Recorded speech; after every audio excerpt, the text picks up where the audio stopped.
Hey guys, if you've seen my prior video about Loud House, you know my thoughts on the sneak peek and everything that I saw from that little 40-second snippet we got.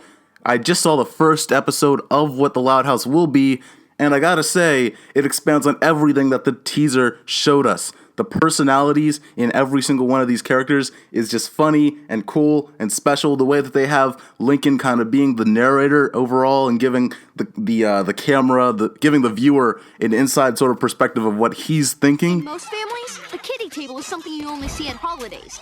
But in a family as big as mine, it's part of everyday life.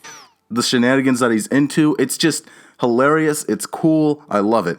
He's in sort of the kiddie table, even though his older sisters can sit with his parents. He's stuck in the other room with his crazy, ridiculous younger siblings. I haven't seen really an episode of a series like this for a very long time, or maybe I'm just so old that I don't remember this. I'm only 18, guys. I'm not like older than that, but in this episode here, he wants to join the grown-ups table. He wants to face the responsibilities of a grown-up. This distance between teenage level, adult level, and kid level. There's just that huge gap, it feels like, when you're a kid, and you want to get to that level sometimes, but you don't realize all the responsibility that lies in getting to that point. I love this first episode. It's one of my, I have to say, just coming out the gate, this is one of my favorite episodes from Nickelodeon in the past 5 years. Hands down. Like, Loud House has really impressed me. And Harvey Beaks was already very good. Loud House, just as good. I thought that it would be a great show for Nick. This is more than a great show. This is something that, honestly, is maybe better than a lot of things on Cartoon Network right now. They don't show the parents' faces, which I think is really fascinating, really returns back to other cartoons and just, you know, doesn't give the parents identity, but just like, oh, these are the parents. It's like, just, you know, the second thing is, you know, when Lincoln attempts to go back to the kid table and he starts having a food fight, one of his older sisters then says, oh, wait, I'm older than this. The magic word, peace! Oh, it is on! I mean, grow up, Lincoln. It shows a level of, I'm still inside that I still have that child flair inside, just like I think we all do. It's just that we have to, as we age a little more, begin to have that sense of self-control, right? And manners. And I love the way that this show handles that.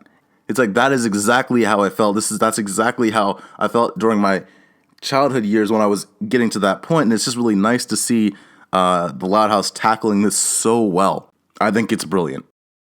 The second half shows off how really comedic and funny Loud House can actually be. There were scenes where I just could just laugh for a while with all the references and all the layout that they designed this episode with. You know, Lincoln just trying to find the right seat to sit in, not trying to cause chaos throughout this trip. He's just trying to relax. And the whole issue, trying to get it all mixed up, like communicating with his friend through walkie-talkie, is hilarious. Just like, oh, who'd you get to sit next to you? Who'd you get to sit behind you? It was a fun time. The fact that he was planning out all of these different ideas, all these different situations. Loud House shows its comedy and its ability to be funny only through realistic methods. There is nothing here that's kind of insane or as far out as Adventure Time in terms of non-realism. These are all things that actually can possibly happen on your road trip. These are things that if you have that many sisters or you have like friends in a situation like that, they will do it and it will be annoying. Where is a low-flying plane when you need one? Like, all of Lincoln's situations are realistic issues, and I love the fact that they are so relatable. Like, every piece of the comedy is funny because it's so relatable. Not because it's out of the wind somewhere, because it's so relatable. That's the truth of the matter. And every single one of those personalities makes it better. So guys, those are my thoughts on the episode of Loud House. I think it's fantastic. This first episode really showed off not just its comedic level, the fact that you can sit back and watch this. It's the fact that you'll get nostalgic to a lot of the things that happen. It's so relatable. It's so well done. And I have to give the writers, the animators, everyone props for this.